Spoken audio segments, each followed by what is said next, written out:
Hey everybody, we had a chance to go to a wonderful catering company. They were called Chinelos. Yes. And it's mostly a Mexican-influenced catering company.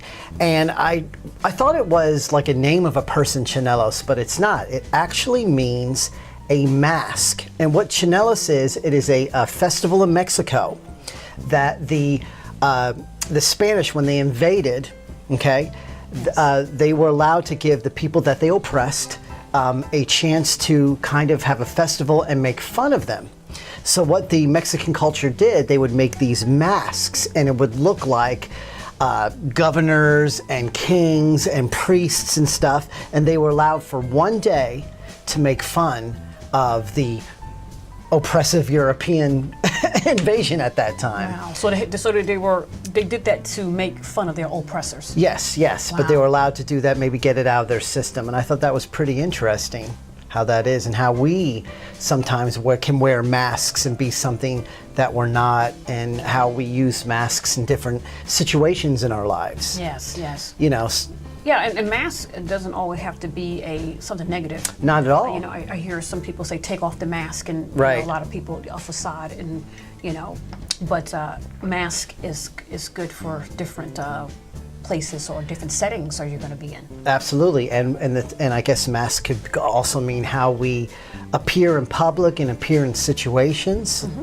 And you brought up a great example before, that if we're sitting at the table of the president of a company or the president of the United States, we would have a mask that we wouldn't have with our family. It would be a certain, we're not hiding anything, but it kind of represents a level of expression and sort of boundaries. And I think Yes. people that go around thinking that I'm just gonna be myself all the time, I think that's good. I mean, that's genuine. But there are certain times where you're only gonna hurt yourself Yes, in that yes. situation. And it takes a lot of discretionary, observance of that. Yes. You know, you're going in for interviews, you're going in business events, Yes. those type of things, black tie affairs or Right. convention services, I'll say conventions and all that stuff. And if you have to come in and sometimes in a certain way Yes. because you want to, not that you're being someone different, Right. but the atmosphere causes you Right. to not change, but kind of you got to conform. Right, it's a different level of how you allow yourself to be presented, okay? Yes. So like you and I mean, we've seen the naked truth of each other, and Yes, yes. then our families, we've seen sort of like, okay, there's certain bits and that's appropriate. Yes. And then of course when we go to work, it's a different level. Yes. And I think when people cross-pollinate with that, that's when they get in trouble. That's when it becomes then an issue and it becomes sort of muddied up. So yeah, I mean, people always say, like you said, that take off the mask, stop being fake and stuff, but it's not being fake, it's just different levels. You have your inner circle, and everybody should have their inner circle, and you can just bear all at that point. And then the next level is friends and acquaintances, and you're not going to let them know what's going on, because not that you're hiding something, it's just Right. a level of appropriateness, and it's Yes. trust. I mean, we've been noticing something that's been happening in the media lately, with people kind of speaking their mind and then being recorded. Oh, yes, yes. And they were acting as if they were just in their living room talking. And unfortunately, we live in a culture that is tremendously political correct and will take every word that you're doing, for good or for bad. And they got busted because they had their masks down, the barriers down. Yes. And we've got to learn that in today's culture, especially with social media, especially with instant things that come out, that we have to be careful of that. And again, you're not being dishonest, because Yes. people love to say, I'm just being real and all this kind of stuff. And I get that, that's cool. Yes. But there are certain areas you can't do that. If you're looking for a future in anything that's going to be in the public eye, or that Yes, your opinion matters, absolutely, yeah. you just have to kind of like, okay, what are my words going to be doing? How much weight is it going to carry? We live in such a sort of rebellious times that people Yes. just can't just Kicking against the, whatever the order are sometimes. Yeah. And I do remember several events that I've been to in the past, and because they said to wear formal clothes and things like Yeah. this. There are people who sometimes are upset. They don't want to go out to buy something Right. to go. But sometimes, how do you know it? You might have a blessing there, or meet Absolutely. somebody. You might meet somebody that that you needed this connection with. Right. Had you not done that, hello. Right, So- and look, I'm sorry, but we are our first, what's that called? First impressions Oh, yes, are absolutely. count, and they do. And I'm sorry if that doesn't fit in with your sort of rebellious, shotgun sort of way. But sometimes you just got to play the game. Yes. When in Rome, as it Yes, were. absolutely. When in Rome, do what the Romans do. Yes, and especially I remember going to job interviews, dressed really sharp. I feel that some of the jobs that I've gotten in the past was because I came in and I dressed a certain way. Absolutely. And I appeared a certain way. You dress to address, to be Yes, addressed. I love that. You So- dress to address. I Yeah, love to that. address, and people just look at you, and it's like, okay, I know whether I want to do business with this person or not. Sometimes. Right. I mean, I know I've gotten jobs that I was totally unqualified for, and because I dressed the part, I got the job. Yes. I was fired 6 months later, but I still got the job.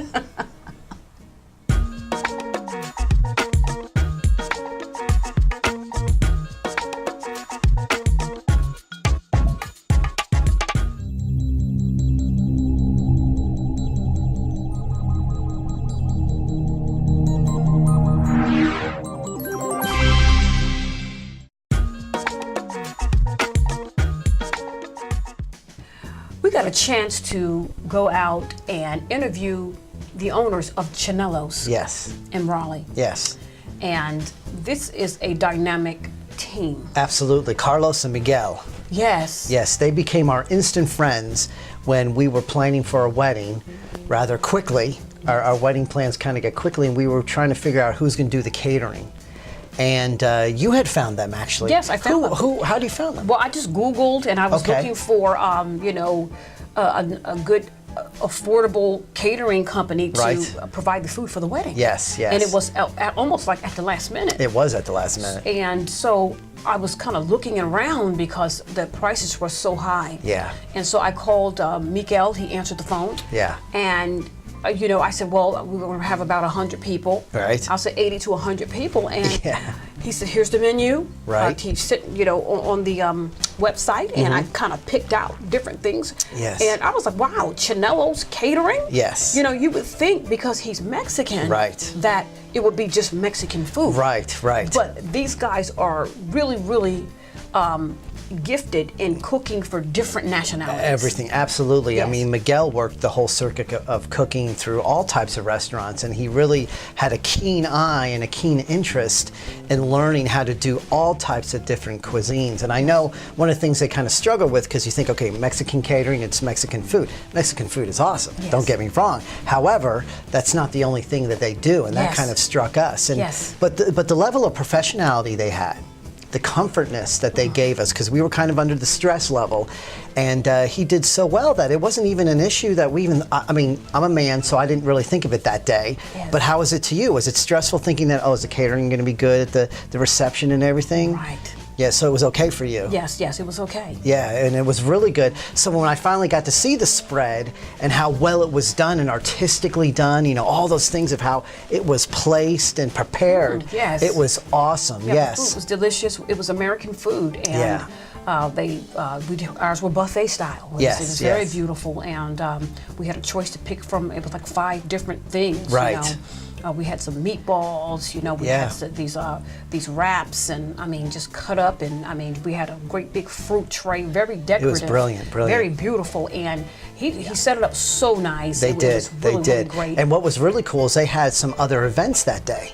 They had about 3 other weddings actually. You wouldn't even know. Yes, Wouldn't he came even right know. in, set up, and got the job done. Yes. And The guests were very, very happy. yes, and I was very, very surprised that they do Indian food as well. They make Indian food, and, and other types of food as well. Right, a little bit more exotic for the taste, and Yes. absolutely.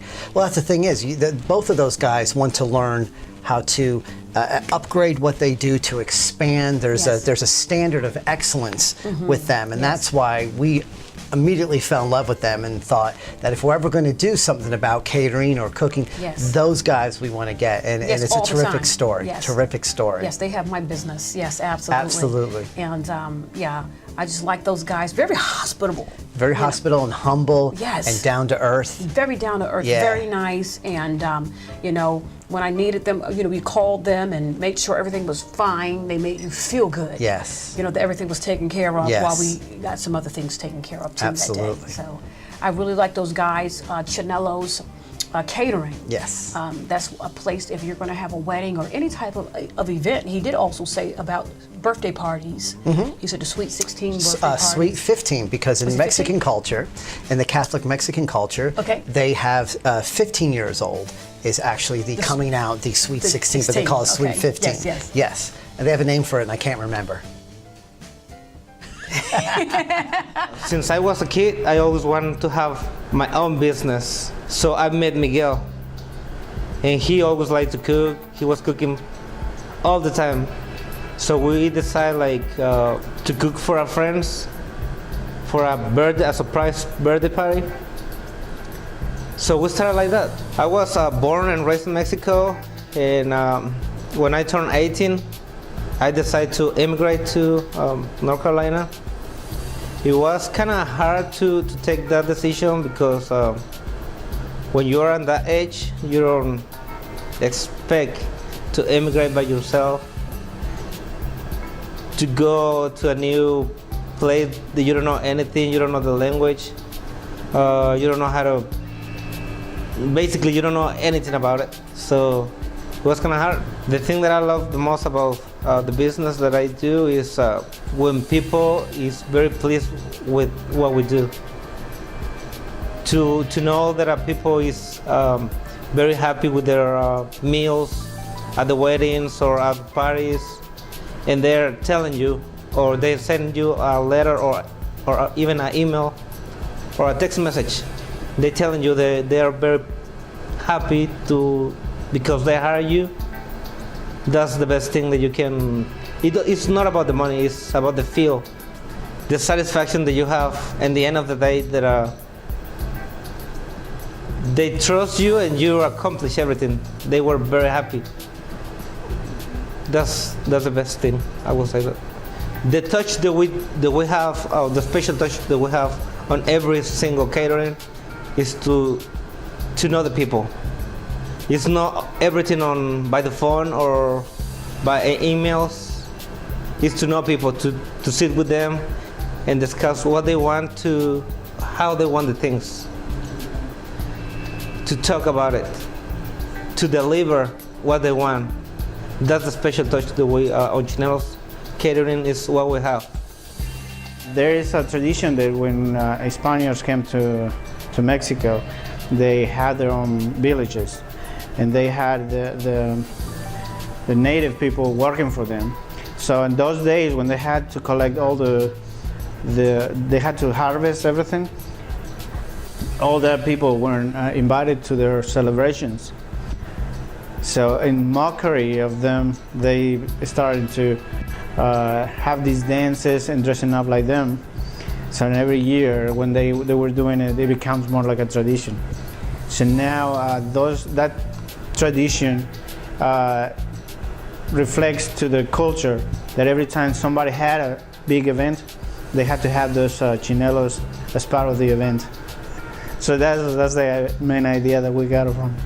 Although we specialize in Mexican food or Latin American food, we do American, we do Italian, Mediterranean.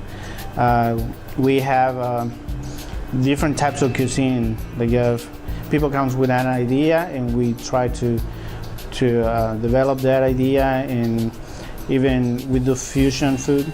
I work in many different restaurants where it was kind of like American bistros, and they have many ideas, and I was picking up from them. And I say once I open my own place, I'm gonna bring all those ideas. And we do mostly Sweet 15s on the Latino community. We do a lot of weddings as well, but also if they have small events like a birthday party, baptisms, or just small gatherings, dinner for two at somebody's house. We this is not small or big events for us. We're very affordable compared to other caterers. We deliver what they ask, and sometimes we go beyond their expectations. We are a very small company right now, but hopefully in the future we're gonna be bigger, and the opportunity that we bring to other people to support their families, and we're creating more jobs for the community.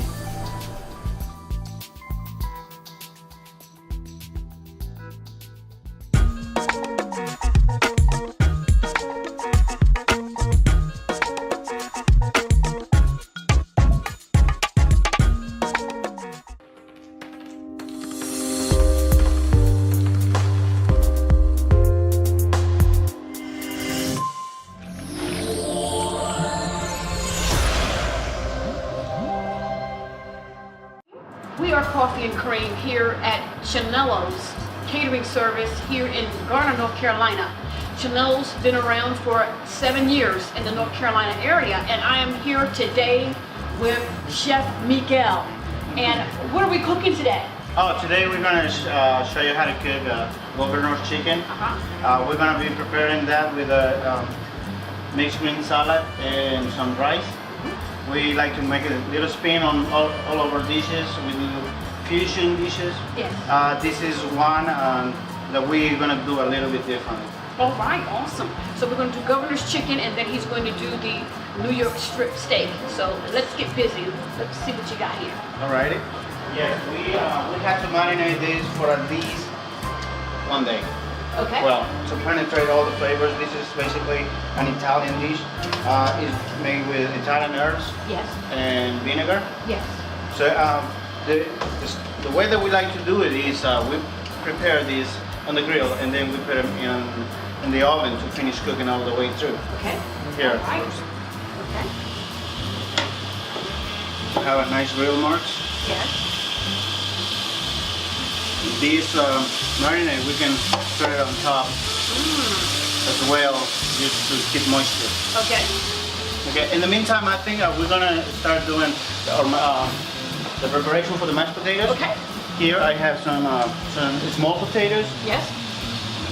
Just like this type. Here we're gonna put them in some water. We're gonna add some salt. Okay.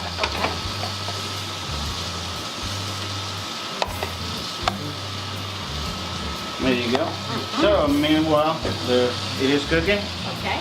Also, we're gonna be doing some grilled asparagus. Okay. So those, I already cleaned those here. Very simple.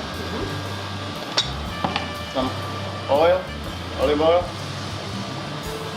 a little salt, and pepper. Okay. Very good. This very well. Yes, it smells really good. And how long does it normally take the asparagus to grill? Not very long, about 3-4 minutes. Yeah, we want it to still be crispy. Okay. And how long does it normally take the chicken to finish cooking? It will be around 35 minutes. Okay. Yeah, after we put them in the oven. Yes. Just wait until it reaches 165 degrees. That's when it's cooked. Okay. You want to make sure it's cooked all the way through, chicken especially. It's already warm. There you go.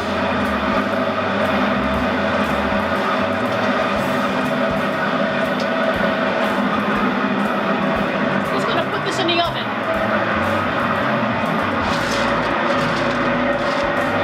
How many minutes? About 30 minutes. So what are we doing now, Miguel? Okay, right now we have our potato ready. Okay. We're going to do the mashed potato. Okay. But we're also going to do the steaks. Okay. More. Ooh la la. I got the potatoes here. Taking the water out. Okay. Gonna add some butter. Okay. we're gonna do some little black pepper. We already put the salt, so we don't wanna put too much. Okay. And I got some fresh rosemary. Okay. We're gonna incorporate that. Like potato. Just Well, it's amazing how you chop that rosemary and you just smell it as you're chopping it. This all gonna be infused in those potatoes here. We done this for about 600 people one time. Good. We can set those aside, but we go and check our steak. Okay. Look at that right there. Nice, nice, nice. Our steaks are ready. Look at those babies. Got a little rest. So we're grilling the avocado for the steak. And how long does this normally? Very fast. That's something without burning it. Like I can see how sometimes. Have you ever burned them before? I'm sure everyone. That happens to somebody. Yeah.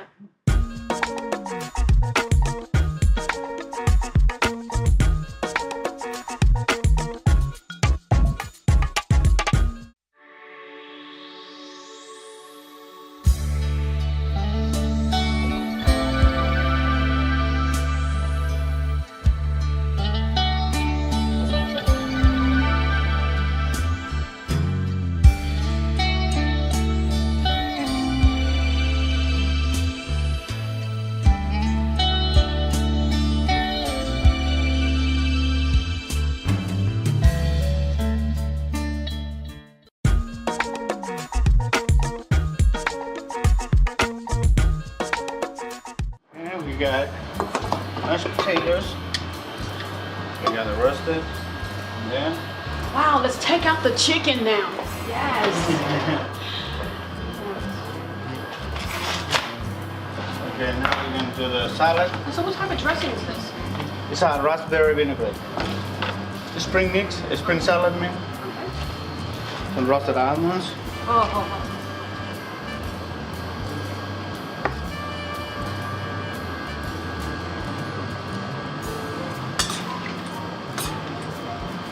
So what type of rice is this? Is it a Spanish rice? Is it a rice pilaf? It's a rice pilaf, but it's Thai. Okay. Thai rice.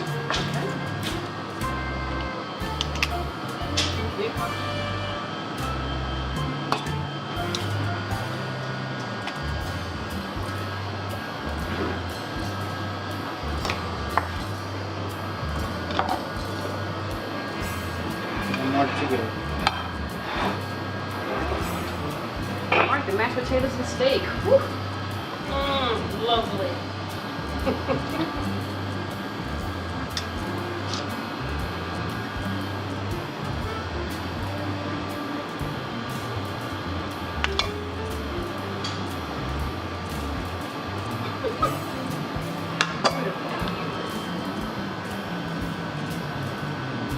Look at there. Beautiful, beautiful. The best part is tasting. Now it's time.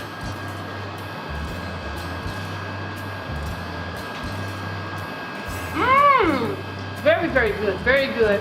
Very good. All right. Okay. All right.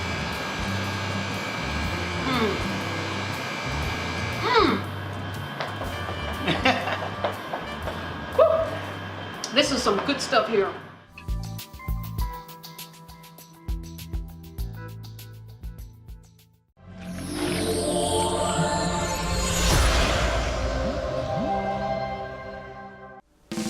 I wanted to take this time to personally thank you for all the support and good tidings we've had over our program. And if you could take the time to like us on Facebook at Coffee and Cream TV, as well as check out our website at ReConnectLive.org, and we can stay connected. Thanks for joining us, and we'll see you next time on Coffee and Cream.